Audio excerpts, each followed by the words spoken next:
메리 크리스마스, 프로에 바이나크텐. 즐거운 성탄절입니다. 성탄절이 되면 성탄 장식을 하게 되지요. 크리스마스 트리도 장식을 하고 별 모양도 장식을 하고 또 대림절, 대강절이 시작되면 4개의 초 또는 5개의 초를 하나씩 밝히면서 이제 예수님의 오심을 기다리는 초를 밝히기도 하고 여러 가지 장식을 하게 됩니다. 성탄 장식을 하면서 이렇게 추리나 아름다운 모양 또 불빛도 장식을 하기도 하지만 성탄절에 있었던 그 분위기를 그대로 재현하는 그런 장식을 하기도 하거든요. 독일의 크리스마스 시장에 가보면 여기저기에서 그런 장식들을 팝니다. 저도 우리 교회도 여기다 하나 좀 갖다 놓고 싶은 생각이 있어요. 그 외양간, 보통 외양간부터 사요. 큰 외양간부터 사고 그 안에 인물들이 있고 양도 있고 그런데 그게 되게 비싸거든요. 하나에 몇백 유로씩 해요. 그걸 하나씩 사다가 이제 거기다 채우기 시작하는 건데 여기다 하나 그런 거 갖다 놨으면 좋겠다 이런 마음이 들어요. 근데 워낙 비싸서 집 자체가 비싸고 거기다 하나씩 둘씩 최소한 예수님과 요셉과 마리아는 있어야 되잖아요. 근데 그런 거 자체가 이제 비싸니까 기본 세트부터 비싸서 언제나 한번 갖다 놓을까라는 생각이 듭니다만 아무튼 그런 장식들을 많이 갖고 있어요. 저희 집에도 이게 도자기로 만든 그런 예수님 장식이 있어요. 거기다 촛불을 2개 켤 수 있도록 돼 있고 거기는 도자기로 만들어서 외양간이 있고 거기에 구유가 있어요. 그리고 요셉과 마리아가 있고 거기에 양들이 있고 아기 예수님이 이렇게 구유에 누워져 있는 그런 것이 있어서 저희 집에 이렇게 장식을 해놓았습니다.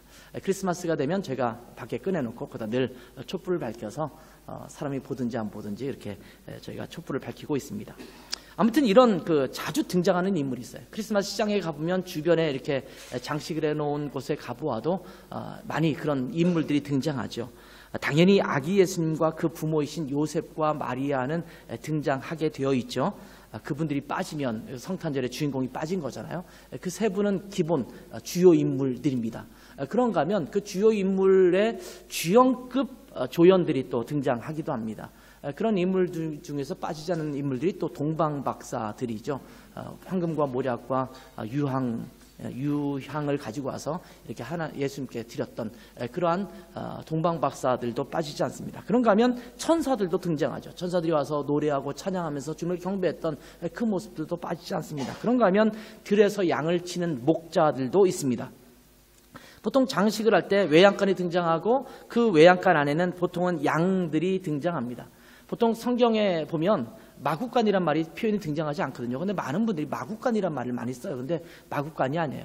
하여튼 외양간이에요. 외양간은 이것이든 저것이든 우리죠. 동물 우리 어떤 것이든 이렇게 넣어서 기를 수 있는 우리를 외양간이라고 말을 하죠. 물론 외양간이라고 말할 때는 그 우와 양, 뭐 이렇게 소와 양 같은 것들을 이렇게 가둬놓는 그런 우리를 말할 때 외양간이란 말을 쓰기도 합니다만 아무튼 외양간이에요. 왜냐하면 그 당시에 말을 이렇게 넣을 수 있는 그런 마구간이 많지 않았습니다. 왜냐하면 말이라는 동물 자체가 비싼 동물이기 때문에 아무나 이렇게 탈 수 있는 그 동물은 아니거든요. 그렇기 때문에 보통 일반적으로 외양간이 더 많겠죠. 그런가 하면 거기에도 이제 말구유라는 말도 우리가 사실 쓰면 안 돼요. 성경에도 말구유라는 말이 안 나와요. 말구유가 아니기 때문에 말이 먹는 구유가 아니니까 그냥 구유라고 하는 거죠. 아무튼 외양간과 구유가 등장합니다. 그리고 그 구유에 예수님께서 누워 계시고 그 예수님을 이렇게 지극히 바라보고 있는 요셉과 마리아의 표정이 일반적인 모습이에요. 때로는 이제 예수님을 품에 안고 있는 마리아의 모습이 등장하기도 합니다. 그런가 하면 이러한 장면을 보면서 예수님께 경배하는 인물들이 더 등장하기도 합니다. 그럴 때 어떤 사람들이 등장할까요? 예수님께 와서 이렇게 외양간에 누워 있는 예수님께 와서 경배하는 인물들 누굴까요? 예? 동방박사들이라고 맨 먼저 답을 할 때가 참 많거든요. 땡입니다. 그 말은 틀린 말입니다. 오늘 말씀을 읽었지만 사실은 지금 동방박사들이라고 대답하는 것은 아마 기독교인 중에서 뭐 10명을 물어보면 거의 9명 내지 9명 반은 동방박사들이라고 대답을 할 겁니다. 아마 목사님들 중에서 그렇게 말하는 사람도 있을지도 몰라요. 저희도 얼핏 잘못 생각하면 그렇게 말하기 참 쉬운 경우도 있습니다. 근데 제가 이 예수님께 동방박사들이 예물을 가지고 와서 드리는 장면이 있는데 제가 자주 그런 얘기를 하거든요. 이 부분은 좀 문제가 있습니다. 그런 장면을 연출하면 안 돼요. 외양간이 있고 거기에 구유에 예수님 누워있고 거기에 모략과 황금과 유향을 가지고 와서 드리는 동방박사들의 모습이 이렇게 연출되는 모습, 이거는 그 역사적으로 사실은 잘못된 장면입니다. 일반적으로 이 동방박사들이 예수님께 찾아와서 경배했던 때는 예수님이 탄생하신 후에 시간이 좀 흐른 다음에 찾아온 것입니다. 그렇기 때문에 아마 길게 잡으면 그게 2년이에요. 그래서 헤롯이 동방박사가 돌아간 다음에 이 2살 아래 다 아이를 죽이라고 했을 때 별이 나타난 때가 언젠가를 확인하고 동방박사 돌아갔던 시즌을 생각해보면 몇 개월 안팎이겠죠. 몇 개월 안팎에 돌아갔을 텐데 2년 아래의 아이들 다 죽이라고 했잖아요. 그러면 동방박사들이 예수님께 찾아왔을 때는 거의 2년 가까웠던 때에 임박했던 때가 아닌가 이런 생각이 들거든요. 그리고 성경에도 보면 예수님께서 계셨을 때 동방박사들이 찾아왔다라고 말할 때 마태복음 2장 11절에 보면 집에 들어가 아기와 그의 어머니 마리아가 함께 있는 것을 보고 엎드려 경배했다 이렇게 말하고 있어요. 구유에 있는 또 외양간에 있는 그들에게 절하는 것이 아니라 어느 한 집에 들어갔다. 그래서 독일어 성에도 뭐 gingen in das Haus 이렇게 돼 있어요. 그 집에 안에 들어가서 이렇게 기록하고 있어요. 거기 외양간이라는 말, 이런 말이 아예 등장하지 않습니다. 그러니 외양간에 있는 아기 예수님을 보고 와서 경배했던 인물이 누구냐라고 말하면 동방박사들이 아니라 사실은 양을 치던, 들에서 양을 치던 목자들입니다. 그러니까 그 구유가 있고 외양간이 있고 거기에 누군가 와서 경배하는 모습을 연출하고 싶다면 거기엔 동방박사들이 빠져야 되고 거기엔 누가 있어야 되냐면 목자들의 모습이 들어가 있어야 합니다. 어쩌면 가장 먼저 예수님께 찾아와서 경배했던 자들은 이 목자들이었을 것입니다. 성경에는 다른 기록이 이렇게 나오지 않습니다. 구유에 있는 예수님께 경배했던 사람이 누구냐라는 기록이 등장하지 않아요.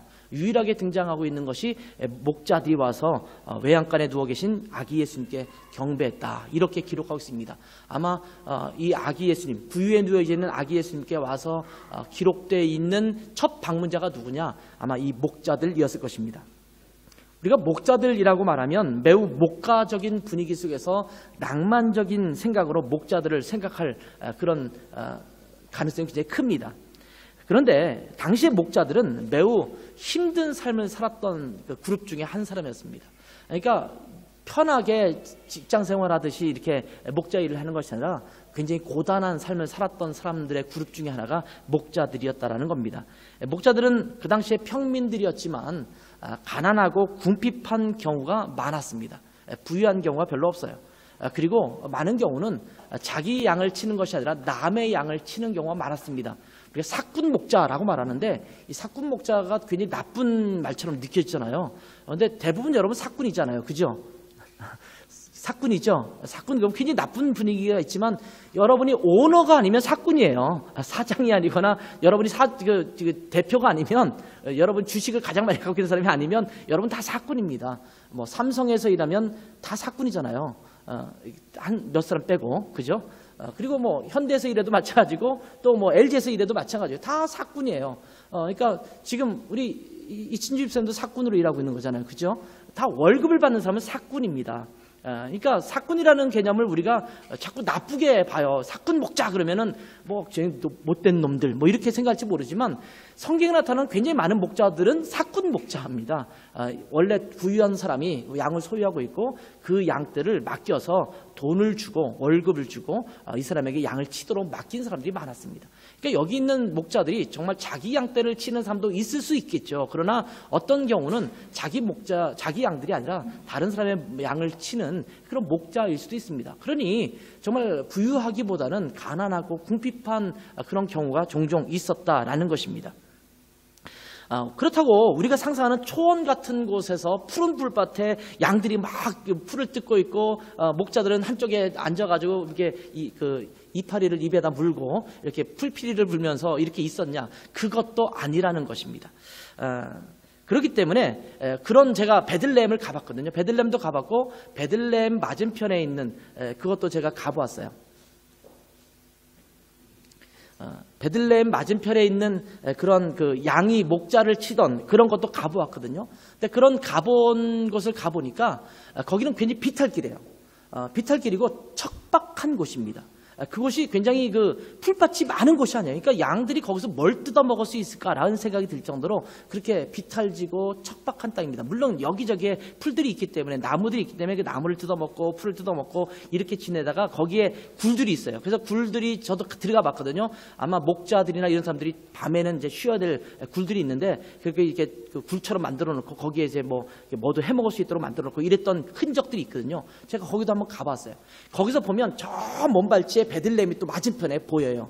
거기가 이제 아마 천사들이 나타나서 목자들에게 그 예수님께서 탄생하셨다라는 것을 이야기했던 그런 장소라고 여겨지는 그런 곳이 있는 곳을 제가 가보았거든요. 아무튼 그런 곳에서 이제 양을 치던 목자들입니다. 그러니까 척박하고 고단하고 힘들고 그 속에서 이제는 밤이 되어서 편히 쉬려고 하고 있는 그런 상황에 있는 것입니다. 낭만적인 분위기는 찾아보기 힘겹게 양을 치며 살았던 그런 모습이 연상되는 것입니다. 이렇게 생각해 보면 아마 이 목자들은 예수님의 탄생을 지켜보는 주변 모든 사람들 중에서 가장 어려운 환경 속에 놓여져 있는 사람 중에 한 그룹이 아니었을까라는 생각을 하게 됩니다.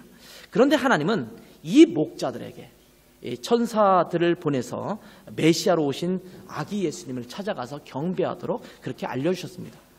굉장히 많은 사람이 주변에 있지 않았을까요? 그 안에 뭐 베들레헴을 책임지고 있었던 거기에 뭐 오늘날로 같으면 시장 같은 사람이 있을 수 있어요. 그곳에 있는 그 회당장이나 아니면 그곳에 있는 제사장 그룹이나 이런 사람들에게 또 전달해서 여기 메시아가 났으니까 가서 찾아가 봐라 이렇게 말할 수도 있을지 몰라요. 그런데 그 모든 사람을 배제하고 들에서 양을 치는 목자들에게 나타나셔서 예수님께서 탄생했다라는 사실을 알려주고 있습니다.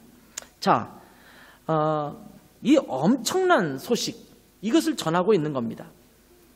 메시아로 오셨다. 메시아가 탄생했다라는 소식은 엄청난 소리가 아니겠습니까? 온 인류를 구원하실 메시아가 오셨다라는 사실을 이 목자들에게 맨 처음 전해주신 것입니다.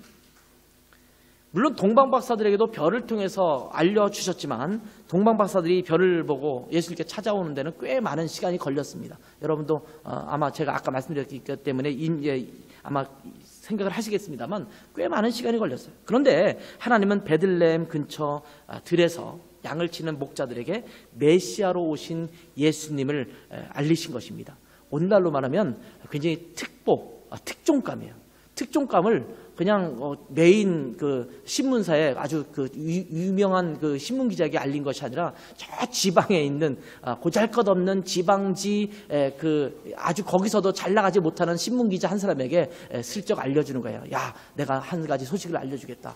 이 온 인류를 살릴 메시아 이분이 오셨다라고 알려준 것입니다. 그러자 이 목자들은 이 소식을 듣고 아기 예수님께 달려가 경배를 드립니다. 첫 성탄절을 목격한 목자들의 모습을 우리가 함께 살펴보면서 성탄절을 맞이해서 우리가 이 땅에 주님이 오심에 대해서 어떠한 마음으로 반응하고 또 맞이해야 될 것인지를 함께 살펴보는 시간이 되었으면 좋겠습니다. 자, 오늘의 본문은 이렇게 시작합니다. 천사들이 떠나 하늘로 올라가니 이런 말씀으로 시작합니다. 자, 이 천사들이 와서 목자들이 있는 곳에 와서 무슨 이야기를 했을까요? 자, 천사들이 떠났다라는 소리는 이미 천사들이 와서 뭔가를 이야기하고 뭔가 퍼포먼스를 하고 지금 올라갔다라는 겁니다. 근데 왜 이들에게 이렇게 나타났을까요? 아마 저는 이렇게 생각합니다. 목자들에게 있어서 순수한 마음들이 있었기 때문에 아마 그들에게 나타나지 않았을까 이런 생각을 하게 됩니다. 왜 수많은 인물 중에서 아까도 말씀드렸지만 바리새인들에게 찾아갈 수도 있잖아요. 서기관들에게 말할 수도 있잖아요. 그 안에 제사장들 그룹에게도 말할 수 있었잖아요. 그런데 그들이 아니라 목자들에게 나타났단 말이죠. 천사들이 무슨 말을 하냐면 11절에 보면 이런 말을 하고 있습니다. 오늘 다윗의 동네에 너희를 위하여 구주가 나셨으니 곧 그리스도 주시니라. 이 천사들은 이 목자들에게 구주의 탄생, 메시아의 오심을 선포한 것입니다. 그토록 기다렸던 메시아가 오셨다라고 이야기를 한 것입니다. 들에서 양을 치는 목자들에게 천사들은 큰 소리로 찬양을 합니다. 13절 14절을 볼까요? 호련히 수많은 천군이 그 천사들과 함께 하나님을 찬송하여 이르되 지극히 높은 곳에서는 하나님께 영광이요 땅에서는 하나님이 기뻐하신 사람들 중에 평화로다. 이렇게 선포를 합니다. 저는 어저께 우리 성가대의 찬양, 샤마 앙상블의 찬양이 너무나 아름답고 감동스러웠지만 가끔씩 저는 그런 연상을 해요. 천군 천사들이 떼거지로 와서 하나님께서 창조하신 가장 천상의 아름다운 목소리로 이 찬양을 드렸다면 이거 목자들에게 가서 할 게 아니라 어디 왕궁이나 이런 데 가서 큰 콘서트를 만들어 놓고 한번 모이십시오. 우리가 전할 소식이 있습니다. 이걸 찬양으로 전하겠습니다. 그러면서 하늘에는 영광이요 땅에서는 기뻐하심을 입은 모든 사람 중에 평화로다 라고 찬양하며 선포했다면 얼마나 멋졌을까요? 근데 들에서 양을 치고 있는, 피골에서 잠들어 있는, 지쳐 있는 그들에게 가서 척박한 그곳에 가서 천군 천사들이 나타나서 찬양을 시작한 겁니다. 이 위대한 메시지를 들에서 양을 치는 목자들에게 전달한 것입니다. 왜 그랬을까요? 아까도 말씀드렸지만 저는 이 목자들에게는 순수함이 있었기 때문이 아닐까라는 생각이 듭니다. 또한 이 예수님께서 오신 소식은요, 어떤 특정 계층들에게만 전해지는 소식이 아니라 모든 인류에게 미칠 깊은 소식이기 때문에 이렇게 전했을 것이라고 믿습니다. 아마 바리새인들은 이 소식을 들었으면 다른 반응을 보였을지도 몰라요. 헤롯 왕도 그렇지 않았습니까? 왕이 태어났다. 그 소식을 듣고 어떻게 하려고 했습니까? 그를 죽이려고 했습니다. 아마 바리새인은 어떤 트집을 짜서 어떻게 메시아가 목수의 집에서 태어날 수 있느냐, 어떻게 베들레헴에서 태어났느냐, 이런 얘기를 하면서 이 얘기저를 막 할 거예요. 그런데 지금 이 목자들에게는 나타나서 그 말씀을 전했을 때 목자들은 아무런 대꾸를 하지도 않고 아무런 다른 어떤 반론도 제기하지 않고 그대로 믿고 있는 것을 보게 됩니다. 그래서 이 메시지를 듣고 곧바로 베들레헴으로 가자고 말합니다. 베들레헴으로 가는 것이 만만치 않은 일입니다. 제가 그곳에 가봤다고 말씀드렸잖아요. 그 베들레헴 맞은편에 이제 그 아기 예수님이 태어나셨다는 소식을 전했던 그 목자들이 묵었던 이 장소를 가봤거든요. 거기 교회당 하나가 아름답게 만들어져 있어요. 거기서 저희도 고요 한번 거룩함도 부르고 울림이 좋아요. 그냥 아무런 것이 없어도 노래가 너무 잘 울려요. 나같이 노래 못하는 사람이 불러도 굉장히 노래 잘하는 것처럼 들려요. 아마 우리 성가대가 가서 어제처럼 큰 소리 말고 아주 거기에 반의 반 정도의 소리만, 볼륨만 가지고 노래를 탁 들이면 아주 소리가 그 안에서 저절로 어우러져서 굉장히 멋진 소리가 나올 정도로 그렇게 멋진 예배당이 거기 세워져 있어요.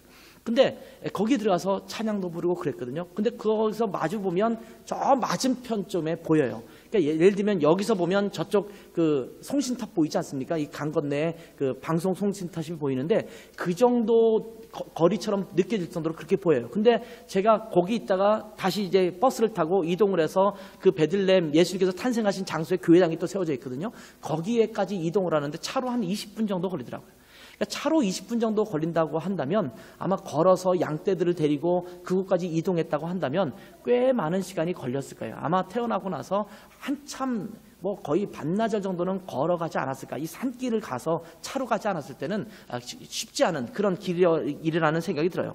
물론 제가 거기서부터 걸어가 보지는 못했습니다만 아마 그랬을 것이라는 생각이 듭니다. 더구나 그 밤에 예수님께서 탄생하신 곳까지 가는 것, 이것은 웬만하면 아무도 안 했을 수도 있어요. 어쩌면 목자들이 이 메시지를 무시할 수도 있었을 것입니다. 근데 그게 우리랑 무슨 상관이야? 라고 하면서 피곤하고 내일 또 양을 쳐야 되면 지금은 자야 되는 거 아니야? 라고 하면서 다시 잠을 잘 수도 있었을 것입니다. 이들은 천사들의 메시지를 액면 그대로 믿었더라고 하더라도 그러지 말고 내일 가자. 내일 간다고 그 메시아가 없어지겠냐? 내일 가서 경배하면 되지. 지금 이 시간에 굳이 밤늦은 시간에 갈 필요가 있냐? 그러니까 지금은 잠잘 시간이니까 내일 아침 좀 이게 날이 다 환해졌을 때 편할 때 이동하면 좋겠다. 이렇게 말할 수도 있었을 것입니다. 그런데 이들은 그대로 믿고 가서 예수님을 경배하러 갑니다. 더구나 천사들이 전하기를 메시아가 오셨다. 이렇게 말하지 않았습니까? 로마서 10장 17절에 보면 이런 말씀이 나옵니다. 그러므로 믿음은 들음에서 나며 들음은 그리스도의 말씀으로 말미암았느니라. 그들은 눈으로 보지 못했습니다. 근데 그 소식을 듣고 단순하게 믿었습니다. 이것이 바로 믿음입니다. 그리고 그 시간에 예수님을 만나러 갑니다. 예수님의 탄생을 그대로 순수하게 받아들일 수 있는 믿음을 갖고 있었던 목자들에게 지금 이것을 드러낸 것입니다. 자, 그럴 때 목자들은 천사들이 말하는 그 말씀을 믿었을 뿐만 아니라 빨리 가서 예수님 앞에 나가서 경배하고 있는 모습을 보여주고 있습니다. 그것을 확인하기 위해서 곧바로 행동으로 옮겨지는 모습을 보게 됩니다. 그 믿음의 대상에게 최우선 순위를 두고 달려가는 것입니다. 다른 것을 다 제쳐두고 지금의 불편한 상황들 뭐 이런 것들을 다 제쳐두고 지금 떠나는 겁니다. 자, 아까도 말씀드렸지만 자, 나중에 가서 확인하자 이럴 수도 있는데 그렇지 않았다는 겁니다. 16절을 보면 이렇게 표현되어 있습니다. 빨리 가서 마리아와 요셉과 그의 누인 아기를 찾아서, 이 말씀을 보면 한 단어가 눈에 띄지 않습니까? 빨리 가서. 그냥 간 게 아닙니다. 빨리 이동했다라는 겁니다. 믿음의 행동을 했던 사람들의 태도 중에 하나는 뭐냐면 즉각적인 순종입니다. 즉각적인 행동입니다. 예수님께서 베드로와 안드레와 야고보와 요한 이런 사람들을 불렀을 때 그들이 어떻게 합니까? 그들이 그물을 싣고 있다가 그물을 깁고 있다가 그 그물을 버려두고 예수님을 좇으니라. 이렇게 성경은 기록되고 있습니다. 자, 이것을 다 정리하고 이것을 다 차곡차곡 챙겨놓은 다음에 그 다음에 내 일을 마무리하고 내가 예수님을 따라가겠다 이렇게 말하고 있는 것이 아니라 내가 그 모든 것을 그냥 그대로 버려두고 따라가는 거예요. 제 아내가 밥을 차리고 저를 부릅니다. 여보, 식사 준비 다 됐어요. 오세요. 그럼 제가 곧바로 알았습니다. 탁 튀어가느냐? 그렇지 않습니다. 하던 일 마무리하고 엔터키 치고 저장하고 그렇게 가지요. 하던 일을 마무리해야 되잖아요. 또 어떤 때 설교나 이런 거 하고 있을 때는 지금 떠오르는 생각이 있는데 이거를 멈추고 갔다 오면요. 그런 적이 있었는데 이 다음에 뭘 이어가려고 했었지? 이게 잊어버려져요. 그러니까 이건 갈 수가 없어요. 그러니까 막 더 준비하고 하고 가니까 제 아내가 막 아니 올 할 때 빨리 오고 국 다 식었는데 이러잖아요. 근데 저보다 더 나쁜 사람들이 있어요. 제 아들들인데요. 빨리 와서 밥 먹자 그러는데 누워 있어요. 누워 있으면서 뭔가 핸드폰을 들여다보고 있어요. 지금 막 일어났어요. 일어나서 이제 빵 먹으러 나와라 그러는데 지금 일어났는데 빵 먹으러 나오라는 순간 핸드폰을 켭니다. 그리고 나서 계속 들여다보고 있다가 밥 다 차리고 나서 나오라고 한 10대 번 한 다음에 나와요. 속이 뒤집어지죠. 아마 그런 자녀들 많죠. 아마 그런 자녀, 여러분도 아마 그랬을지도 몰라요. 아마 한국에 있을 때 엄마 아빠가 부르면 자, 밥 다 됐으니까 와라 그러면 잠깐만 그러고 가보면 별로 중요하지 않은 잠깐만을 하면서 계속 늦장을 부리는 사람도 있잖아요. 근데 지금 베드로와 안드레, 야고보, 요한은요 그렇지 않은 거예요. 그냥 곧바로 모든 것을 버려두고 이걸 다 한 다음에 가겠습니다. 이러지 않은 거예요. 그런 사람 한 사람이 있었죠. 너가 모든 소유를 다른 사람에게 주고 나를 따르라 그랬을 때 내 아버지를 장례 치르고 가겠습니다라고 했던 청년이 있었잖아요. 그랬더니 죽은 자들은 죽은 자들에게 장례하게 하고 너는 나를 따르라 이렇게 말씀하셨던 예수님 말씀 기억나십니까? 아브라함에게 하나님께서 나타나셨어요. 그리고 나서 이삭을 가서 모리아 산으로 가서 바쳐라 이렇게 말했습니다. 근데 아브라함은 미적미적거리지 않습니다. 자기의 하나밖에 없는 100세에 난 정말 눈에 넣어도 아프지 않을 것 같은 그 독생자 그 이삭을 데리고 곧바로 그 다음날 아침 일찍 모리아 산으로 출발합니다. 고민하는 시간이 없고 지체하는 시간이 없어요. 믿음의 행동은요 곧바로 일어나는 거예요. 머뭇거리는 것이 아니에요. 근데 이들도 보면요, 지금 메시아가 났다. 지금 구의 누인 그 아기가 표적이다. 이렇게 말하니까 그들은 빨리 가서 예수님께 가서 경배했다. 이렇게 말하는 것입니다. 이들은 메시아에 대한 기대가 있었습니다. 동방박사들이 메시아의 탄생을 확인하기 위해서 헤롯 왕에게 갔을 때 헤롯 왕이나 서기관들은 어떻게 했습니까? 스스로 찾아가려고 하지 않습니다. 메시아가 왔다고요? 우리가 그토록 기다렸던 메시아가 왔으면 우리 찾아가서 경배해야죠. 라고 하면서 빨리 서둘러 이동했던 사람들이 없었어요. 그들은 미적미적거리고 당신들이나 가서 보고 확인하면 나한테 알려주십시오. 이렇게 이야기했습니다. 그런데 이 목자들은 이 소식을 듣자마자 곧바로 이동하기 시작합니다. 우리는 주님의 말씀이 중요하다고 생각하면서도 행동으로 옮기는 데는 매우 굼뜨지요. 우리는 아멘을 얼마나 많이 잘합니까? 근데 아멘하고는 그 다음에 아무런 일이 일어나지 않잖아요. 거룩함을 회복하자고 우리가 한 해를 시작하지 않았습니까? 거룩함을 회복하셨습니까? 거룩함을 회복한다는 것은 주님의 나라에 가서나 일어날 일이기 때문에 우리가 어떻게 완벽한 거룩함을 회복할 수 있겠습니까마는 그것을 위해서 우리가 얼마만큼 우리의 삶의 거룩함을 위해서 다름질했느냐 우리를 살펴보면 우리는 그것에 너무나 굼떴던 것들을 기억합니다. 행동하는 믿음이 필요한 시대입니다. 참된 믿음은 행동하게 합니다. 행동이 없는 것은 믿음이 아닙니다. 우리가 참으로 믿음을 갖고 있다면 행동해야 합니다. 말씀이 우리 가운데 증거되고 전파됐다면 그것은 우리의 삶으로 드러나야 합니다.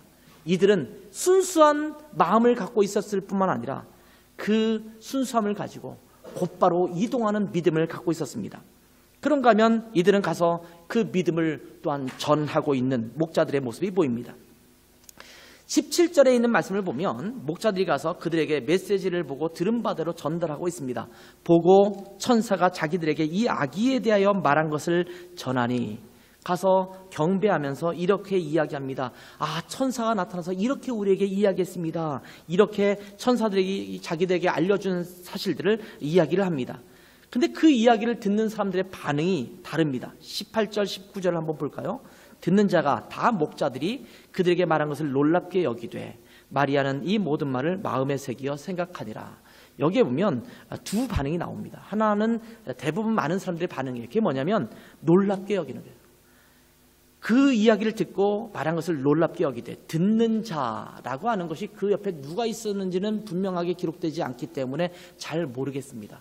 아마 양이 막 매거리고 또 사람들이 막 몰려들고 양떼들과 또 목자들이 여러 목자들이 몰려오고 그러니까 아마 그 주변 사람도 몰려들었을지도 몰라요.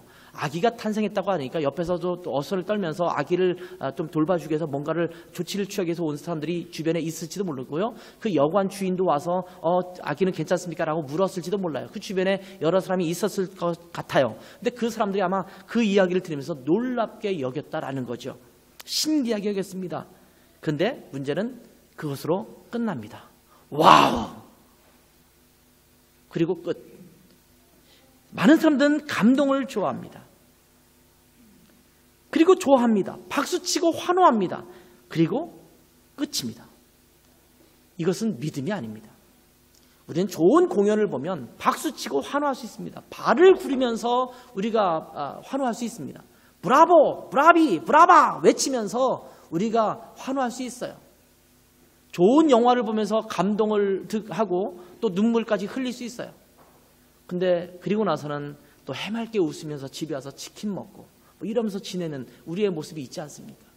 우리는 감동은 받지만 그것이 우리에게 아무런 영향력을 주지 못할 때가 너무나 많지 않습니까? 그것으로 끝인 경우 참 많지 않습니까? 와, 예수님이 그런 분이시구나. 여기 탄생한 이 아기가 바로 그런 분이구나.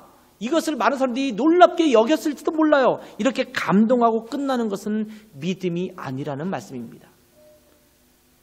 우리가 예수님을 만났을 때, 와, 예수님은 하나님의 아들이라고, 예수님께 십자가에 달려 돌아가셨다고 모든 인류를 위해서, 와우! 많은 사람들은 그것을 보고 그렇구나. 아, 그분은 4대 성인 중에 한 분이구나. 대단하신 분이구나. 이렇게 말하지만 그것으로 끝나면 그것은 믿음으로 연결되지 못한다라는 것입니다. 그런데 이 마리아의 반응은 좀 다릅니다. 19절 말씀 보면 마리아는 이 모든 말을 마음에 새기어 생각했다. 이렇게 기록하고 있습니다. 영어 성경에 보면 but이라는 말로 시작합니다. 그러나 독일어 성경에 보면 마리아 아버, 마리아 뭐 이렇게 써 있죠. 그러니까 그러나 마리아는 이것을 그냥 놀라워하는 것으로 끝난 것이 아니라 그것을 마음에 새겼다라고 말하는 것입니다. 그 앞절과 뒷구절을 서로 대조적인 방식으로 그 반응을 강조하기 위해서 아마 이런 표현을 썼을 것입니다. 다른 사람들은 다 놀라워했다. 그러나 마리아는 놀라워할 뿐만 아니라 이 말을 그 마음에 깊이 되새겨 놓았다. 이렇게 말하는 것입니다. 되새겨 놓았다. 새기어 생각했다라는 말은 마음에 깊이 담아두고 깊이 생각했다라는 말입니다. 그 전달된 말씀을 깊이 생각한 것입니다. 그렇기 때문에 이 마리아는 자기가 성녀로 잉태돼서 아기를 낳을 것이라는 이야기를 들었을 때부터 시작해서 이 아기를 낳고 나서 지금 이 모든 벌어진 상황을 보면서 하나님께서 과연 우리에게 이렇게 일하시고 있구나. 그럼 이 아들을 우리가 어떻게 대할 것인지 아마 깊이 생각하고 그렇게 아이를 양육했을 것이라고 저는 믿습니다. 이것이 이 사람들의 반응이었다라는 겁니다. 그럴 때 많은 사람들이 이 목자의 믿음의 소식을 듣고 예수님을 참된 구세주와 또한 그 목자로서, 우리의 영적인 목자로서 인정할 수 있는 그러한 결과를 낳게 했습니다. 그러면서 이 예수님을 목격한 목자들의 다음 행동을 성경은 기록하고 있는데, 그것을 뭐라고 기록하냐면 찬양을 돌리면서 영광을 돌렸다, 이렇게 기록하고 있습니다. 자, 20절 말씀을 함께 보면 이 아기 예수님을 목격한 목자들의 마지막 행동을 이렇게 표현합니다. 목자들은 자기들에게 이르던 바와 같이 듣고 본 그 모든 것을 인하여 하나님께 영광을 돌리고 찬송하며 돌아가니라. 그들은 하나님께 영광을 돌리고 찬송하며 돌아갔다, 이렇게 기록합니다. 단지 그들은 외양간에서 태어난 아기 한 명을 보았을 뿐입니다. 한 목수의 아들이었을 뿐입니다. 그런데 천사들이 와서 찬송을 부르며 메시아가 오셨다고 말하고, 또 다윗의 동네 곧 베들레헴에 가면 외양간에 누인 구유에 누인 아기를 보게 될 텐데 이것이 구주 메시아다라고 전했었기 때문에 이 말을 확인했던 목자들은 메시아의 탄생을 보았다라는 기쁨이 있었습니다. 아, 메시아가 이 땅에 오셨구나. 우리 이스라엘이 그토록 오랫동안 기다렸던 메시아, 구세주가 나타나셨구나. 모르겠어요. 이 메시아가 우리를 죄에서 구원할 메시아로 인정했는지 아니면 그냥 이스라엘의 정치적 메시아로 인정했는지 그것까지는 잘 알지 못하겠습니다만, 아무튼 이 목자들은 하나님이 메시아를 이 땅에 보내주셨다는 그 사건 때문에 하나님 앞에 영광을 돌리며 찬송했다라고 기록하고 있다라는 겁니다. 이것이 메시아를 경험한, 우리 구세주를 경험한 이들의 자연스러운 반응이어야 합니다. 아까도 말씀드렸죠. 왜 수많은 단어들 중에서 크리스마스라는 단어를 사용해서 예수님의 탄생한 날을 기념할까요? 크리스마스, 그냥 예수님의 생일이라고 말할 수도 있지 않습니까? 물론 정확하게 말하면 예수님의 생일은 12월 25일은 아니죠. 이 날은 그냥 가상으로 만든 날이에요. 예수님께서 언제 탄생하셨는지는 정확한 날짜를 알 수가 없어요. 보통 추측하기는 아마 일반적으로 4월달, 5월달 정도에 아마 예수님께서 탄생하셨을 것이라고 일반적으로 예측을 하고 있어요. 근데 정확한 날짜를 알 수 없어요. 근데 로마 가톨릭에서 날짜를 정하면서 로마에서 가장 큰 축제 중에 하나인 태양신을 섬기는 그런 축제가 있었거든요. 그것이 12월 25일입니다. 아마 동지와 관련되어 있는 것 같아요. 제 그냥 생각입니다. 추측입니다. 동지가 무슨 날입니까? 엊그저께 동지 지났잖아요. 동지는 밤이 가장 긴 날 아닙니까? 그리고 나서 그때가 되면서 이제 해가 이제 조금씩 더 길어지는 거예요. 이제 모든 밤이 길었던 날이 지나가고 이제는 해가 더 길어지는 날로 시작하는 전환점이 된 때가 요쯤이거든요. 그러니까 아마 동지달이 되면서 태양신을 섬기는 그 축제를 드림으로써 다시 날이 더 길어지는, 낮이 더 길어지는 것들을 환영하고 기뻐하는 축제가 아니었을까라고, 이거는 어디에서 나온 게 아닙니다. 그냥 제 추측입니다. 그렇게 생각해요. 근데 그때쯤 되는 이 축제가 굉장히 큰 축제였는데 그 축제를 없애면서 이 가톨릭이 로마 국교가 되면서 이 축제 날을 그냥 예수님의 생일날로 바꾼 겁니다. 그래서 우리가 12월 25일 날을 성탄절로 지금 역사적으로 계속 지키고 있는 거예요. 어느 날이든지 사실 상관없어요. 예수님께서 탄생하신 날이 정확하게 어느 날인지 모르면 어느 날을 지켜서 정하면 되는 거니까 상관없는데, 이 날을 우리가 함께 경험하면서 우리가 크리스마스라는 이름을 붙여요. 그러면 예수님 탄생하신 날, 뭐 부처님 나신 날 이러잖아요. 석가탄신일 이렇게 하잖아요. 우리말로도 물론 성탄절, 거룩한 분이 태어난 날에서 성탄절이라는 말 써요. 근데 원래 이 말을 쓸 때, 크리스마스라는 말 쓸 때 그냥 뭐 크라이스트 게부어스탁 이렇게 써도 될 거 아니에요. 근데 그렇게 쓰지 않고 그냥 성탄절이란 말 안 쓰고 크리스마스란 말 써요. 예수님께 경배한다라는 말이에요. 예수님께서 탄생하신 것은 우리의 모든 인류의 죄를 다 용서하시고 참된 평화와 기쁨을 우리에게 주시기 위해서 예수님께서 온 인류의 메시아로 오신 날입니다. 그렇기 때문에 이 날을 우리가 기뻐할 수밖에 없어요. 그리고 그것을 경험한 사람들은 하나님을 향해 경배할 수밖에 없어요. 이 목자들이 했던 것처럼 주님 앞에 찬송하고 경배할 수밖에 없습니다. 그래서 우리가 이 날을 맞이해서 주님을 경배하는 것이고, 또 크리스마스가 되면 수많은 찬송을 통해서 우리가 캐럴이라고 부르죠. 이 수많은 찬송을 통해서 하나님 앞에 찬양과 영광을 통해서 경배를 하게 되는 것입니다. 어떤 유명한 신학자가 이런 이야기를 썼습니다. 참된 찬양은 신앙의 체험에서만 우러나온다. 그냥 잘 훈련된 성악적인 발성으로, 또 테크닉으로, 또 잘 연습된 어떤 악기의 그 테크닉과 실력으로 우리가 연주를 하는 것 할 수 있어요. 근데 제가 보니까 최고 정점의 좋은 연주자들의 정점은 어디냐면 테크닉이나 스킬은 한계가 있어요. 어디까지 가면 누구나 할 수 있을지 몰라요.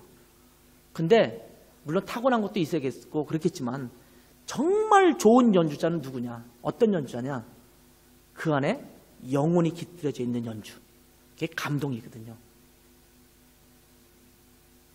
트럼펫 하나 부는데 그냥 단순하게 단순한 음율을 그냥 연주함에도 불구하고 그 안에 영혼이 담겨 있으면 마음이 울려요. 그냥 코끝이 찡하고 눈물이 칙 흘러요. 그게 우리에게 주는 영혼의 감동이거든요. 아주 단순한 선율을 가지고 피아노 복잡한 손가락이 아니라 한두 손가락으로 연주하는 아주 간단하게 라르고로 그렇게 연주하는데도 불구하고 그것이 내 마음속에 둥둥 울릴 때가 있잖아요. 그걸 우리가 감동이라고 부르거든요. 근데 그 감동은 어디서 나오느냐? 자기의 영적인 체험에서 나오는 거예요. 내 이 곡을 충분히 나의 것으로 삼았을 때 나오는 것 아니겠습니까? 근데 찬양이라고 한다면 내 영혼이 깊이 그 하나님을 경험했을 때 정말 그 깊은 곳에서 우러나오는 것, 이것이 참된 찬양입니다. 이것이 참된 감동이 되는 것입니다. 하나님을 영화롭게 하는 노래가 되는 거예요. 우리에게도 이 메시지가 전달되었습니다. 예수님께서 이 땅에 오셨고 우리의 죄를 위해서 십자가에 못 박혀 죽으셨고 또 다시 부활하셔서 우리를 구원하셨습니다. 우리는 이 성탄절을 맞이해서 이 성탄의 기쁜 소식을 믿고 복음의 소식을 믿고 깊이 생각하고 그분께 찬양과 영광을 올려야 합니다. 그것이 성탄절을 참으로 의미 있게 하는 일입니다. 이번 성탄절 벌써 어제부터 시작해서 하루를 다 보냈습니다. 오늘 지나면 이제 성탄절은 끝나겠죠. 그런데 이런 성탄절을 맞이하면서 우리가 진정으로 예수님의 나심을 기뻐하고 마음속으로 깊이 찬양하고 경배하는 절기로 보낼 수 있는 그런 축복이 우리 모두에게 임하기를 축복합니다. 메리 크리스마스.